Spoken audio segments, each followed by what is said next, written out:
avoiding commercials because the revolution will not be televised. The most controversial topics are that of politics and religion. And whenever you're dealing with politics and religion and speaking to a lot of different people, it opens up room for much debate. But basically everything that we do, it always revolves around education and unity. There's many different ways and forms to raise the awareness of the people. It could be done through spoken word, it could be done through music, it could be done through speaking from the pulpit, it could be done from putting in actual work out there in the community, in the trenches. Some of the places that we've been, like I mentioned, Gary, Indiana, Detroit, Michigan, Chicago. We've been on a campaign. We've sat down with the grandson of Jeff Fort, which was the Black Peace Rovers. We have a line with little Larry Hoover, son of Larry Hoover, started Against Disciples. We sat down with some of the top generals of the Vice Lord organization, just about promoting this unity. T. Rogers from Black Peace Rovers Jungle is a good friend of mine. We've spoken at various universities, from Michigan State University, Tennessee State University, University of Toronto, Temple, here in Medgar Evers, where my grandmother was a professor, all over alternative high schools.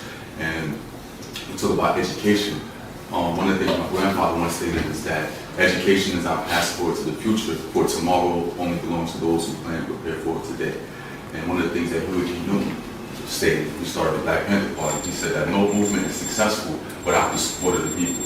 And my thing is that in order to have the support of the people, many times they have to be educated and made aware of the plight of the cause. Because a lot of times we don't understand our own condition.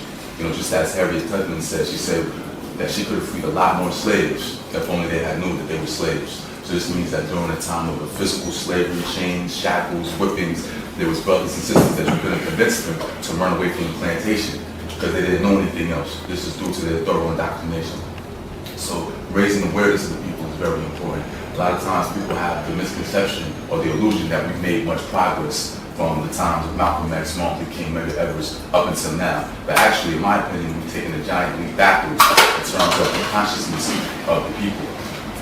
And unity, we really stress the importance of unity and going so many different places, dealing with so many different types of people. We have all these different factions and ideologies and religions and faiths.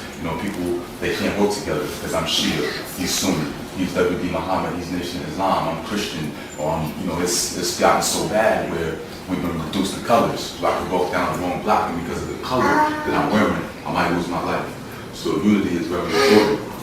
And a lot of times we go places, sometimes JR uses this analogy, he says that I'm not necessarily trying to wear your t-shirt, you don't have to wear my t-shirt, but it's important that we meet up on common points of interest. So if we know we all agree on issues of police brutality, then let's work around this issue of police brutality.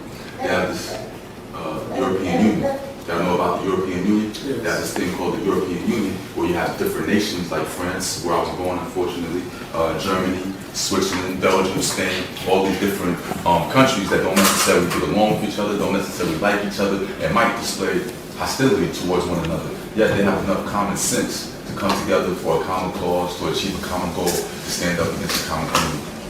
So I remember I was in prison. I was in Attica correctional facility for about a year. I'm sure y'all familiar here with Attica. And I remember it's about 300 correctional officers and thousands of prisoners. How was the 300 officers able to keep control of thousands of prisoners that are here for murder, rape, some of the most heinous things you could think of, through various divide and conquer tactics. And when you get in there, they let you know, just don't touch, you guys can kill each other all you want, just don't touch one of us and you'll be all right. So there was metal detector going to the yard, metal detector going to the mess hall. Now one day out of that year that I was there, did we ever go to the metal detector? They would make us go around. And brothers would still be out there trying to kill each other despite. You will not be able to lose yourself on Skag and skip out for beer during